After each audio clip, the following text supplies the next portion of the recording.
Magandang araw sa inyo mga kaibigan. Itong ating almusalita sa araw na ito. Ang ebanghelyo natin ngayon ay Matthew 5:20-26.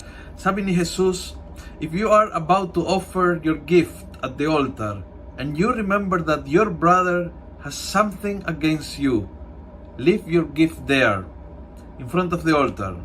Go at once and make peace to your brother, and then come back and offer your gift to God." Wow! Napaka-interesting ito, no? Sinabi ng Panginoon na minsan sa pagdarasal, todo-todo, dire-diretso tayo. Nakalimutan natin na mayroon tayong mga sama ng loob, may galit, ang ibang tao sa ating, tayo sa ibang tao, whatever way it is.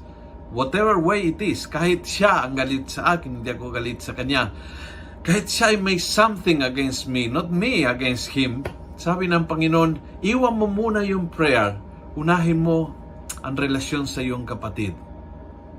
Ang relasyon sa ating kapwa-tao ay napakahalaga sa Panginoon. Teka, Father, ibig sabihin na mas importante ang relasyon sa kapwa kaysa pagdarasal? No. But ang ibig sabihin is, hindi ka handa magdasal kung may galit ka sa puso. As simple as that. Kung ikaw ay galit, kung ikaw ay may isang tao na hindi mo kinakausap, you're not ready to pray. Kaya ayusin muna yan so that your heart will be ready to pray, will be open to listen, will be open to speak, will find peace. Hindi mo matagpuan ng kapayapaan, hindi mo matagpuan ng blessing sa buhay mo habang puno ng galit ka o habang mayroong alitan ka sa ibang tao. Kaya napakaganda ang mungkahi ni Jesus. Tabi muna yung prayer, go, make peace with that person as priority, as ang pinaka-importante na gagawin mo, ayusin mo yung relasyon na yan, and then you are ready to face your God.